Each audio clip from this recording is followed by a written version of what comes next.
కేవలం 90 సెకండ్స్ లో 5 హెడ్లైన్ వార్తలు చూసేద్దామా? నెట్వర్క్ సూటిగా సుత్తి లేకుండా భారత్ పాక్ మధ్య అణు యుద్ధం జరగకుండా నివారించడంలో తమ అధ్యక్షుడు డొనాల్డ్ ట్రంప్ కీలక పాత్ర పోషించారని అమెరికా విదేశాంగ మంత్రి మార్కో రూబియో మరోసారి స్పష్టం చేశారు. ఈ వాదనను భారత్ ఇప్పటికే పలుమార్లు ఖండించింది.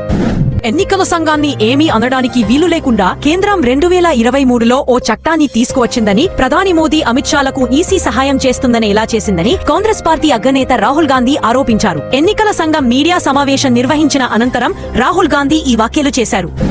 భారత ఉపరాష్ట్రపతి ఎన్నికల బరిలో నిలిచే అభ్యర్థిని ఎన్డీఏ కూటమి ఖరారు చేసింది. మహారాష్ట్ర గవర్నర్ గా పనిచేస్తున్న సీనియర్ నేత సిపి రాధాకృష్ణన్ ను తమ అభ్యర్థిగా ప్రకటించింది. ప్రస్తుత ఉపరాష్ట్రపతి జగదీప్ ధన్ఖడ్ తన పదవికి రాజీనామా చేసిన నేపథ్యంలో ఈ ఎన్నిక అనివార్యమైంది. హైదరాబాద్ కృష్ణాష్టమి వేడుకల్లో తీవ్ర విషాదం చోటు చేసుకుంది. ఊరేగింపు రథానికి విద్యుత్ తీగలు తగలడంతో కరెంట్ షాక్ కారణంగా 5 ప్రాణాలు కోల్పోయారు. రామంతాపూర్లోని గోకులేనగర్లో ఈ విషాద ఘటన జరిగింది. Team India star batter Virat Kohli తన భార్య అనుష్క శర్మతో కలిసి లండన్ వీధుల్లో సందడి చేశాడు. ఆయన కుటుంబంతో కలిసి హాయిగా సమయం గడుపుతున్నారు. ఇండియాలో ఉండే అభిమానుల కోలాహలానికి దూరంగా ఒక సాధారణ పౌరుడిలా ఆయన తిరుగుతున్నారు.